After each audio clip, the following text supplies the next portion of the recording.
Ben Brown, first of all a bit shell-shocked about that. Just what are your thoughts? Yeah, disappointed, hugely disappointed. I think, to be honest, we lost the game in the first 2 days. I thought we bowled and batted poorly in the first innings. And as we spoke about at Northampton, you can't always claw it back. I think actually the last couple of days played good cricket, and I felt we probably could have chased those down today had we batted a bit better at the end there. The guys set it up nicely, and the pitch gets extremely flat here at times. Pitches like that on the fourth day, so a little disappointed not to chase it. But all in all, we lost the game in the first 2 days.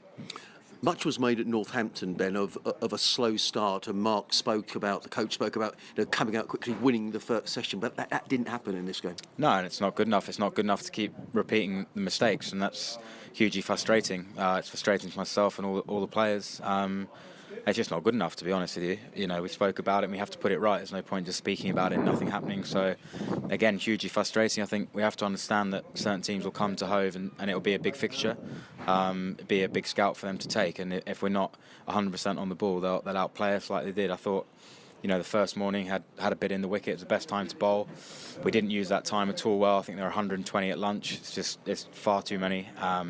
We didn't put balls in good areas, and I felt we had a chance to really go huge in the first innings of the bat. I thought there was really an opportunity to score 400 plus, 500 plus there, and obviously we didn't take it.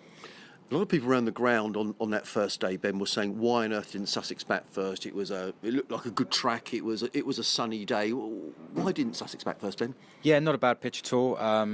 Probably wanted to have a bit more in it, if we're being brutally honest. But here at Hove, without giving too much away, the stats hugely back. You've got to bowl first, and there was moisture in the surface. It's like if you opt to bat and you're 10 for 3, it's not the wrong decision to bat. So you haven't batted well. So hugely frustrated. We didn't use that moisture in the surface, and on day one, I felt that was the first advantage we gave up. And then, to be fair, we actually clawed our way back in the game. I still think 330 was well under par for the first innings there. So we got back in the game. And again, then we had the best of conditions on day 2 to bat, and hopefully day 3. Where in the past, we have made those scores of 500, 600, and that really was how the game should have gone from our point of view. So, no, I would bowl again. I'd do the same thing tomorrow at the toss. The toss was the right thing to do. We didn't execute our skills.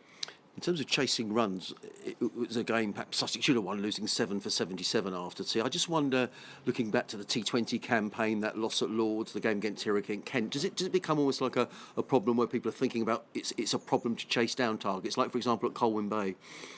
No, I don't think so. I think we've had also good history in Championship cricket of getting over the line in run chases.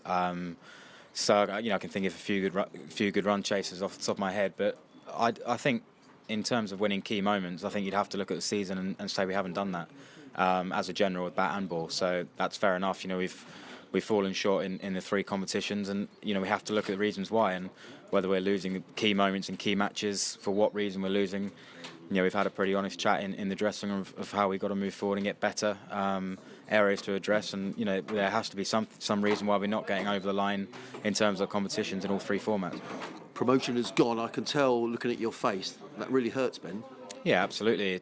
I've played most of my career in Division 1. I want to play the rest of my career in Division 1. It's the place to be. It's it's a standard cricket you want to play, and if we want to play for England and win trophies, that's the place we've got to be. It's extremely tough for non-test playing grounds to get in that division and stay there, but we're hugely up for that challenge. And I'm as devastated as the rest of the squad that the promotion bid looks like slipped away. 2 games to go. What happens in those 2 games, Ben? Is it a case of finishing the season well? Is it a chance of giving some of the younger players a chance? What happens now? Yeah, I guess so. I think the dust is probably settling from this game. Looking forward, there may be some opportunities, but often, the guys are determined to put it right themselves. I've got a slight back issue, which has hampered me in this game, so hopefully I'll be fit. If not, it's an opportunity for somebody else. But yeah, I don't know yet. I think we'll have to have a sit down and look at the squad. But yeah, we do have to build for next year. And when you talk about building for next year, say 2 games to go, then does that process begin right at the end of the season, Ben? Yeah, absolutely. It has to almost begin already, really, looking at what team we can pick, what players are going to come with us to go forward into next year, and perhaps which aren't. It's never an easy process at the end of the season to do that, but those decisions have to be made. And yeah, I guess there's 2 games for people that may come in, may have an opportunity to really show what they're about. And finally, Ben, confirmation, I know you were skipper to the end of the season. Has that now been confirmed for next season as well? I'm not sure. I think so. All things being equal, I hope so. Again, there's sort of things that get resolved at the end of seasons with that kind of thing. So yeah, I'll sit down, I'm sure, with the club in the next few weeks when there's some time and sort out all the future and what's going to happen.